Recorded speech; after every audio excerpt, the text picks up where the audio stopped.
নমস্কার বন্ধুরা, রাজ্য সরকারি কর্মচারীদের জন্য একটি অত্যন্ত গুরুত্বপূর্ণ খবর আসছে, যেটি ডিএ মামলা সম্পর্কিত। মহার্ঘ ভাতা বা ডিএ মামলা শুনানি হতে চলেছে 26শে আগস্ট 2025-এ।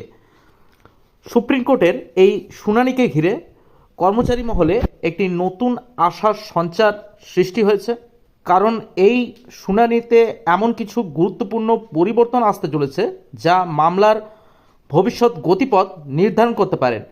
কি সেই পরিবর্তন, সেই নিয়ে আমরা বিস্তারিত জানব। আপনারা যদি আমাদের চ্যানেলে নতুন হয়ে থাকেন তাহলে অবশ্যই চ্যানেলটি সাবস্ক্রাইব করে রাখতে পারেন।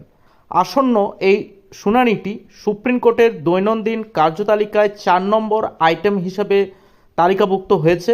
এটি একটি তাৎপর্যমূলক বিষয়, কারণ সাধারণত তালিকার প্রথম দিকে থাকা মামলাগুলি বিস্তারিতভাবে শোনার জন্য পর্যাপ্ত সময় পাওয়া যায়।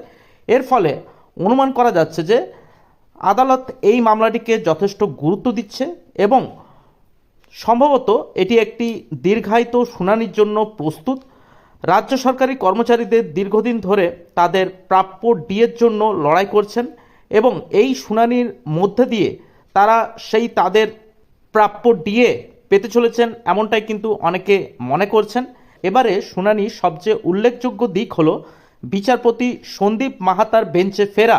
এর আগে বিচারপতি সঞ্জয় কোরাল এবং বিচারপতি সন্দীপ মাহাতার ডিভিশন বেঞ্চেই কর্মচারীদের পক্ষে রায় দিয়ে বকেয়া 25% ডিএ মিটিয়ে দেওয়ার নির্দেশ দিয়েছিলেন আদালত।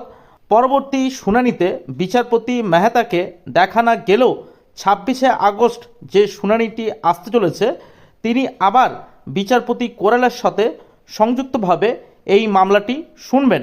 তারা পুনরায় একসাথে এই মামলাটি শোনা নিঃসন্দেহে একটি ইতিবাচক দিক, এটাই কিন্তু মনে করছে রাজ্য সরকারি কর্মচারীরা।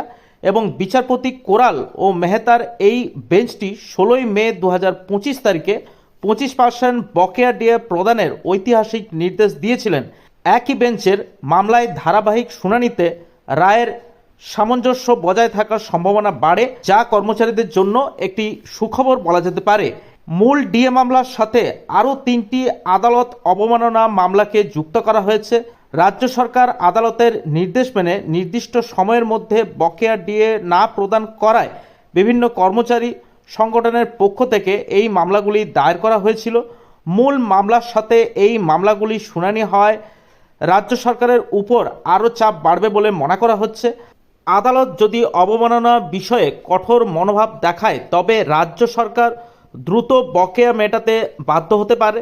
26শে আগস্টের এই শুনানি রাজ্য সরকারি কর্মচারীদের জন্য একটি অত্যন্ত গুরুত্বপূর্ণ দিন। আপনারা অবশ্যই আমাদের চ্যানেলটি সাবস্ক্রাইব করে রাখতে পারেন এই মামলার আপডেট পেতে, এবং এই মামলা সম্পর্কিত যে কোনো গুরুত্বপূর্ণ খবর সবার আগে পেতে আপনারা আমাদের চ্যানেলটি সাবস্ক্রাইব করে রাখতে পারেন। বিচারপতি সন্দীপ মাহাতার প্রত্যাবর্তন এবং আদালত অবমাননার মামলাগুলি সংযুক্ত এই মামলার গুরুত্বকে আরও বাড়িয়ে তুলেছে। কর্মচারীরা আশা করছে যে সুপ্রিম কোর্টে তাদের দীর্ঘদিনের এই ন্যায্য দাবিতে মান্যতা দেবে এবং রাজ্য সরকারকে একটি নির্দিষ্ট সময়সীমার মধ্যে সম্পূর্ণ বকেয়া মহার্ঘ ভাতা মিটিয়ে দেওয়ার জন্য সুস্পষ্ট নির্দেশ দেবেন। এখন সকলের চোখ সুপ্রিম কোর্টের এই নির্দেশের দিকে।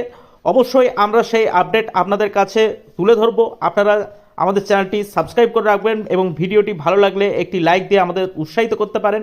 আজ এই পর্যন্তই, দেখা হচ্ছে পরের কোনো নতুন ভিডিওতে। ভালো থাকবেন, ধন্যবাদ।